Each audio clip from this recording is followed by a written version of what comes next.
और इसी बीच बड़ी खबर आपको बता दें, बिहार में नई शिक्षक नियमावली बनकर तैयार हो चुकी है। बिहार विद्यालय विशिष्ट शिक्षक नियमावली 2023 वेबसाइट पर अपलोड कर दिया गया है। शिक्षा विभाग की वेबसाइट पर ये अपलोड किया गया है, जिसमें बहाली, तबादला, अनुशासनात्मक कार्रवाई के लिए ये नियमावली तैयार की गई है। और ये नियमावली बिहार विद्यालय विशिष्ट नियमावली 2023 कहलाएगी। विभाग में अपने द्वारा चयनित एजेंसी के माध्यम से अब परीक्षा ली जाएगी।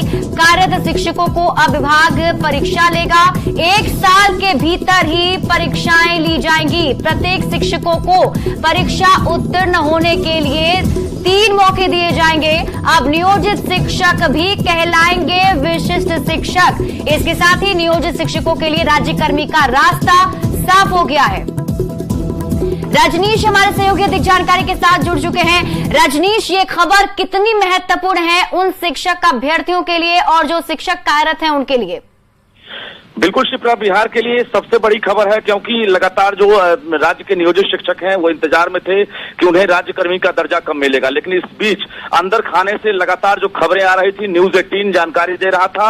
इसी के साथ न्यूज 18 की खबर पर मुहर लग गई है, क्योंकि सबसे पहले हमने कहा था कि राज्य के जो 4 लाख नियोजित टीचर हैं उन्हें राज्यकर्मी का दर्जा दिया जाएगा। तो पहला स्टेज पार कर गया है शिक्षा विभाग। ये बड़ी खबर हम दे दें कि अब राज्य के जो नियोजित टीचर हैं अब वो विशिष्ट टीचर कहलाएंगे, क्योंकि उनको लेकर जो है अब स्पेशल यानी शिक्षक नियमावली 2023 जो है तैयार कर लिया गया है और उस नियमावली को वेबसाइट पर भी अपलोड कर दिया गया है। यानी इसके तहत अब जो है नियुक्ति, स्थानांतरण या अनुशासनात्मक कार्रवाई के साथ साथ जो अन्य जो कार्रवाई है वो अब इस नियमावली के तहत की जाएगी। बता दें आपको कि अब नियोजित टीचर को सिर्फ और सिर्फ एक दक्षता मोड में जो है परीक्षा पास करनी होगी, जिसको लेकर इस नियमावली के लागू होते ही 1 साल के भीतर परीक्षा ली जाएगी। यानी 3 मौके दिए जाएंगे उत्तीर्ण होने के लिए। अगर 3 मौके में अगर शिक्षक पास करते हैं तो वो राज्यकर्मी बनेंगे, अगर वो फेल कर जाते हैं तो वो सेवा से मुक्त कर दिए जाएंगे। तो ये बड़ी जानकारी हम राज्य के नियोजित टीचर्स को दे दें कि अब वो राज्यकर्मी बन सकेंगे। इसको लेकर अब ज्यादा दिन नहीं, बल्कि अब सीधे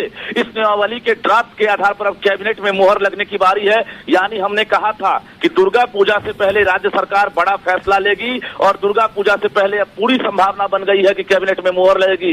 इसके तहत अब जो है जो वेतन दिए जाएंगे, आपको बता दें वेतन निर्धारण की भी सूची जारी कर दी गई है। जो अभी राज्य सरकार यानी शिक्षा विभाग ने अभी जो सूचना जारी की है उसमें कक्षा 1 से 5 तक के जो विशिष्ट शिक्षक होंगे उन्हें 25,000 रुपए दिए जाएंगे। कक्षा 6 से 8 तक के जो विशिष्ट टीचर होंगे उनका मूल वेतन 28,000 होगा। कक्षा 9 से 10 के जो होंगे उनका वेतन 31,000 होगा। इसके साथ साथ जो महंगाई भत्ता है, चिकित्सा भत्ता है, मकान भत्ता, किराया भत्ता, परिवहन भत्ता, ये अलग से दे होगा। कुल मिलाकर ये कहें कि 50,000 से लेकर 55,000 से लेकर 56,000 तक जो टीचर हैं उन्हें अब वेतन मिलेगा।